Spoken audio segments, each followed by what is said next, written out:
असल्याचं त्यांना देखील कळत नाही। हे सोशल मीडियाचा वापर जितका चांगला आहे तितकाच तो घातक देखील आहे। मुलाच्या नावाचं बनावट अकाउंट काढून साताऱ्यातील एका युवतीनं स्वतःच्याच मैत्रिणीला फ्रेंड रिक्वेस्ट पाठवली। यानंतर संबंधित मुलीनं ही रिक्वेस्ट एक्सेप्ट केली। नंतर ही मुलगी रिक्वेस्ट पाठवणाऱ्या मनीष नावानं बनावट अकाउंट असणाऱ्याच्या प्रेमात पडली। मात्र मनीषला भेटण्याचा आग्रह मैत्रीण करू लागल्यावर तिच्या मैत्रिणीची चांगलीच पंचायत झाली। यानंतर शिवम पाटील नावानं दुसरं अकाउंट बनवत मनीष मृत झाला असल्याचं सांगितलं। तिला मनीषचे दवाखान्यातील नकली फोटो देखील पाठवले।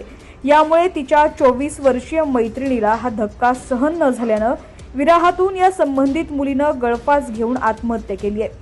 ही घटना 12 जूनला घडली। यानंतर पोलिसात ही नोंद अकस्मात मृत्यू म्हणून झाली होती। मात्र पोलिसांनी याचा तपास केल्यानंतर धक्कादायक प्रकार उघडकीस आला। संबंधित मैत्रिणीनं हा सर्व प्रकार इंस्टाग्रामच्या माध्यमातून घडवून आणल्याचं लक्षात आल्यानंतर मृत मुलीच्या मैत्रिणीला अटक करण्यात आली आहे। या घटनेची नोंद वाठार पोलीस स्टेशनला 148/2024 या CR नंबर खाली गुन्हा दाखल आहे। 306 प्रमाणे हा गुन्हा दाखल आहे, म्हणजे आत्महत्यास प्रवृत्त केल्यास ह्या गुन्ह्याची नोंद झालेली आहे। सुरुवातीला याच्यामध्ये फक्त एक मुलगी त्यांनी आत्महत्या केली होती अशी माहिती आमच्याकडे प्राप्त होती।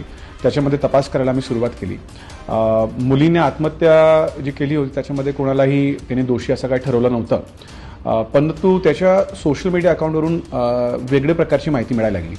याच्यामध्ये मागील 6 महिन्यात जवळपास ती एक मुलासोबत इंस्टाग्रामवर चॅट करत होती। तो जो मुलगा आहे त्याचा युजर ID जो आहे त्याच्याशी बोलत असताना तो मुलगा आजारी पडलेला आहे आणि ॲडमिट झालेला आहे हॉस्पिटलमध्ये आणि त्याला रक्ताची आणि उपचाराची गरज आहे अशी माहिती त्यांनी त्या मुलीला दिली आणि नंतर हा मुलगा मयत झालेला आहे अशी माहिती त्या युजरनेमवरून एका व्यक्तीने त्या मुलगीला दिलं आणि त्याच्यानंतर ते डिप्रेशनमध्ये गेले आणि त्यांनी असं गंभीर पाऊल उचललं होतं। याच्यामध्ये आम्हाला शंका वाटली होती की हा युजरनेम कोण आहे आणि नेमका याच्या बाबतीत अजून काय माहिती आहे का।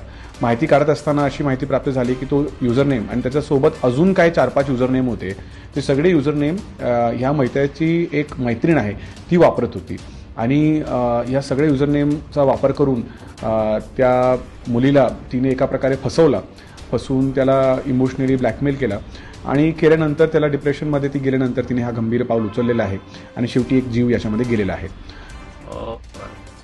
त्या मैत्रीण जी आहे तिने स्वतःचं अस्तित्व शेवटपर्यंत बाहेर काढलंच नाही। तो जो मुलगा होता मनीष नावाचा त्याच्या माध्यमातूनच ती संवाद करत होती, त्यामुळे ती जी मुलगी आहे जी मयत झाली आहे तिला शेवटपर्यंत हे माहीतच नव्हता की हा बोलणारा जो आहे हा मुलगा नसून तिची मैत्रीणच आहे आणि तिला एका प्रकारे त्याच्या प्रेमात फसवण्यात आला।